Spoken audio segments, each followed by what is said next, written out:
Hello everyone, welcome to exam bot. हम लोग exam boat के इस यूट्यूब चैनल पर एक सीरीज़ के तहत आगे बढ़ रहे हैं, जो कि नाम है सीरीज़ का एग्ज़ाम बाइट्स। एग्ज़ाम बाइट्स के सीरीज़ में जो छोटे छोटे टॉपिक्स होते हैं, जो कि एग्ज़ाम पॉइंट ऑफ व्यू से काफ़ी इंपॉर्टेंट टॉपिक्स होता है, उसको हम लोग डिस्कशन कर रहे हैं। उसी कड़ी में आज 13वां वीडियो 13th वीडियो लेकर के आप लोग के सामने आया हूँ।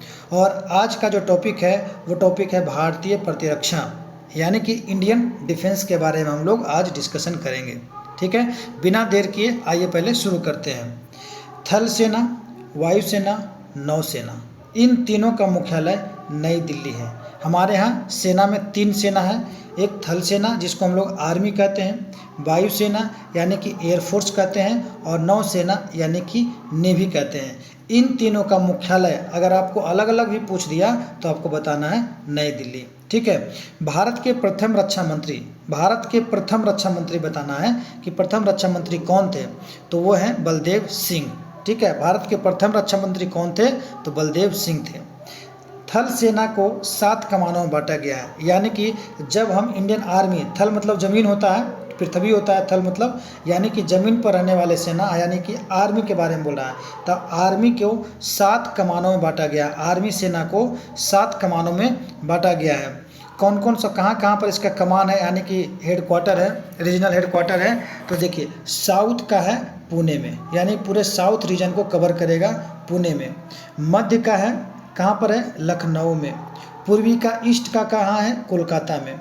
नॉर्थ का कहाँ है, उधमपुर में। वेस्ट का, पश्चिमी का कहाँ है, चंडीगढ़। और दक्षिण पश्चिम का है जयपुर। ठीक है, उसके बाद एक प्रशिक्षण कमान है जो कि है शिमला में, यानी कि यहाँ पर जो आर्मी होते हैं उनको ट्रेन किया जाता है, ट्रेनिंग दिया जाता है। ठीक है, तो इन जो टोटल है इसको एक बार आपको ध्यान में रखना है। ठीक है, कि थल सेना को कितने कमानों में बांटा गया है, तो 7 कमानों में बांटा गया है। तो कहाँ कहाँ पर इसको एक बार देख करके रखिएगा। दक्षिणी को पुणे में, मध्य को लखनऊ में, पूर्वी को कोलकाता में यानी ईस्ट को कोलकाता में, उत्तरी को उधमपुर, पश्चिमी को चंडीगढ़, दक्षिण पश्चिमी को जयपुर, और प्रशिक्षण कमान का जो मुख्यालय है वो है शिमला में। ठीक है, भारतीय थल सेना के प्रथम कमांडर इन चीफ कौन थे? ठीक है, भारतीय थल सेना के प्रथम कमांडर इन चीफ कौन थे, तो के.एम. करियप्पा थे प्रथम कमांडर इन चीफ आर्मी के। ठीक है, प्रथम फील्ड मार्शल कौन थे? प्रथम फील्ड मार्शल तो जनरल मानिक शॉ भारत के प्रथम फील्ड मार्शल थे।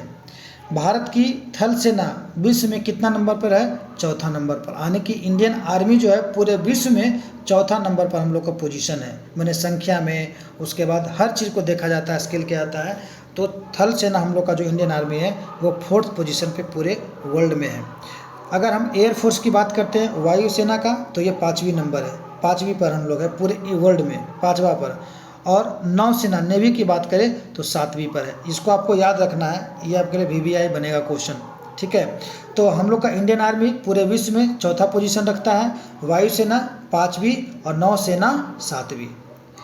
ठीक है, आगे बढ़ते हैं। राष्ट्रीय सुरक्षा एकेडमी, नेशनल डिफेंस एकेडमी कहाँ पर है? खड़गवासला में है, खड़गवासला में है। नेशनल डिफेंस एकेडमी कहाँ है? खड़गवासला में है। वायुसेना एकेडमी कहाँ है? वायुसेना एयरफोर्स एकेडमी कहाँ है? तो हैदराबाद में। एयरफोर्स एकेडमी कहाँ है? हैदराबाद में। भारतीय मिलिट्री एकेडमी ये कहाँ है? भारतीय मिलिट्री एकेडमी कहाँ है? देहरादून में। ठीक है, इंडियन मिलिट्री एकेडमी, IMA इसको भी कहते हैं, शॉर्ट फॉर्म में IMA कहाँ है बाबू? तो देहरादून में है। और इंडियन नेवल एकेडमी कहाँ है? तो कोचीन में। ये सब आपको याद रखना है। जो भी SSC और बहुत सारा एग्ज़ाम आने वाला है बिहार में, चाहे बिहार SI हो और ग्रेजुएट लेवल का एग्ज़ाम आने वाला है, SSC, बिहार SSC या फिर रेलवे का एग्ज़ाम देते हैं, तो हर एक एग्ज़ाम में यही सबसे टॉपिक जो रहेगा, कहाँ से आपको पता भी नहीं चलेगा, लेकिन यही सब क्वेश्चन जो है यहाँ से आता है, पूछता है। तो राष्ट्रीय सुरक्षा एकेडमी एक बार फिर से देख लीजिए। नेशनल डिफेंस एकेडमी का हेडक्वार्टर खड़गवासला में, वायुसेना एकेडमी हैदराबाद में, भारतीय मिलिट्री एकेडमी देहरादून में, तथा इंडियन नेवल एकेडमी कोचीन में है। अब आते हैं आगे। नौसेना को 3 कमानों में बांटा गया है। वहाँ पर हम लोग का आर्मी था, यहाँ पर नेवी के बारे में बोला, तो नेवी को 3 कमानों में बांटा गया है। अगर दक्षिणी भाग की बात करें, दक्षिणी रीजन का, तो उसका हेडक्वार्टर कहाँ पर है? कोची में है, ठीक है। पूर्वी का, ईस्ट का विशाखापत्तनम, और पश्चिमी का है मुंबई में है। ये नेवी का है, ठीक है। नेवी को कितने कमानों में बांटा गया है? 3 कमानों में। पहला कहाँ पर है? दक्षिणी साउथ का, तो कोची में। ईस्ट का कहाँ है? विशाखापत्तनम में। और पश्चिमी का कहाँ है? तो मुंबई में है। आपको ये तीनों ध्यान रखना है। भारतीय नौसेना का प्रथम अध्यक्ष कौन थे? तो वाइस एडमिरल आर.डी. कटारी थे, जो कि 1958 में बनाया गया था, ठीक है, इनको बनाया गया था। भारतीय नौसेना यानी कि इंडियन नेवी के प्रथम अध्यक्ष वाइस एडमिरल आर.डी. कटारी, ठीक है, 1958। ये अगर नहीं भी याद रखते हैं, नाम याद रखना आपको, आर.डी. कटारी भारतीय नेवी के, इंडियन नेवी के प्रथम अध्यक्ष थे। भारतीय वायुसेना का स्थापना, अब स्थापना के बारे में बोल रहा है, ये बहुत इंपॉर्टेंट है, बहुत बार ये क्वेश्चन पूछ चुका है। इंडियन एयरफोर्स की स्थापना कब की गई थी? तो 8 अक्टूबर 1932। 1932 अगर नहीं भी याद रहता है, लेकिन 8 अक्टूबर रहता है तो ये डेट ही पूछता है। 8 अक्टूबर, आने वाला समय अक्टूबर है, अभी अगस्त चल रहा है, लास्ट अगस्त, सितंबर, उसके बाद अक्टूबर, तो 8 अक्टूबर को जो है वायुसेना, भारतीय वायुसेना का स्थापना किया गया है, ठीक है। जो भारतीय वायुसेना हम लोग का है, उसको 7 कमांड में बांटा गया है। कितने कमांड में? तो 7 कमांड में बांटा गया है। वायुसेना का जो प्रमुख होते हैं उसको क्या कहा जाता है? तो वायुसेना अध्यक्ष, वायुसेना अध्यक्ष कहा जाता है। एयरफोर्स का जो प्रमुख होते हैं उसको क्या कहा जाता है? एयरफोर्स प्रेसिडेंट या फिर वायुसेना अध्यक्ष कहा जाता है।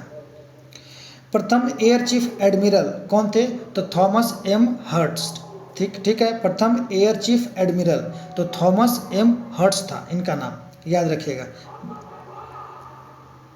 वायुसेना के प्रथम भारतीय अध्यक्छ, ये आपको इंपॉर्टेंट बन जाएगा क्वेश्चन, ठीक है। वायुसेना के प्रथम भारतीय अध्यक्ष एयर मार्शल सुब्रतो मुखर्जी, जो कि 1954 में इनको पहली बार बनाया गया।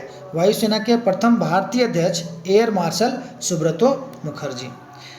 वायुसेना का ध्येय वाक्य क्या है? एक थीम होता है या फिर एक टैग होता है, जैसे बहुत सारा बैंक का टैग होता है, कंपनीज का टैग होता है, तो हमारा वायुसेना का क्या टैग है? नभः स्पृशम दीप्तम, नभः स्पृशम दीप्तम वायुसेना का ध्येय वाक्य है। नौसेना नेवी का क्या ध्येय वाक्य है? तो शम नो वरुण, शम नो वरुण, ठीक है, याद रखिएगा दोनों को। भारत का सर्वोच्च वीरता पुरस्कार, कौन सा पुरस्कार को भारत का सबसे वीरता पुरस्कार कहा जाता है? तो परमवीर चक्र को, ठीक है। जैसे सिविलियन के लिए हम बात करें तो भारत का सबसे बड़ा सिविलियन अवार्ड कौन सा है, कौन सा पुरस्कार है? तो भारत रत्न है। अब उसी हिसाब से अगर पूछेगा कि भारत में सबसे ऊंचा, सबसे सर्वोच्च वीरता पुरस्कार कौन सा है, ठीक है, वीरता पुरस्कार पूछेगा तो परमवीर चक्र है, जिसका प्रथम विजेता जो थे वो थे मेजर सोमनाथ शर्मा। कौन थे? मेजर सोमनाथ शर्मा। नवंबर 1947 को इनको मिला था।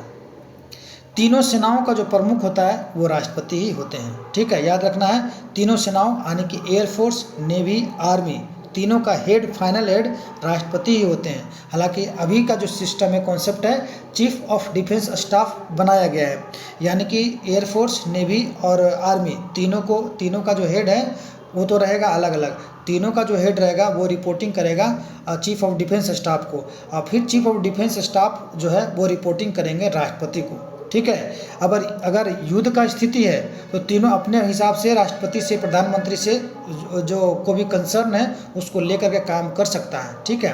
तो याद रखना अभी का हायरार्की क्या है? सबसे ऊपर में राष्ट्रपति, तीनों अध्यक्ष तीनों सेनाओं का, फिर उसके नीचे चीफ ऑफ डिफेंस स्टाफ, और फिर तीनों सेनाओं का अपना अपना प्रमुख। थल सेना का प्रधान जो होता है उसको क्या कहा जाता है? Chief of the army staff, ठीक है, chief of the army staff कहा जाता है, यानी कि आर्मी का।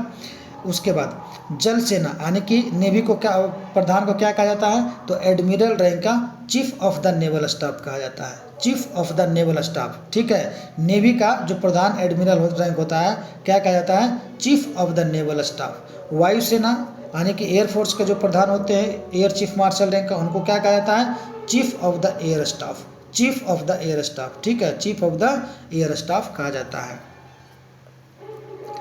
अब इसका जो इस्टेब्लिशमेंट है, स्थापना है, वो आपको सबका याद रखना है। यहाँ से क्वेश्चन बहुत बार बना है, ये वीडियो में ये क्वेश्चन सबसे ज़्यादा इम्पोर्टेंट रहने वाला है, ठीक है।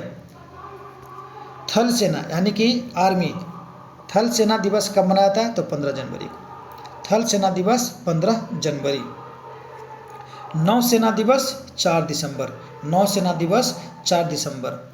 वायुसेना दिवस 8 अक्टूबर को मनाया जाता है। ये आपको एकदम रट लेना है बाबू, एकदम याद कर लेना है।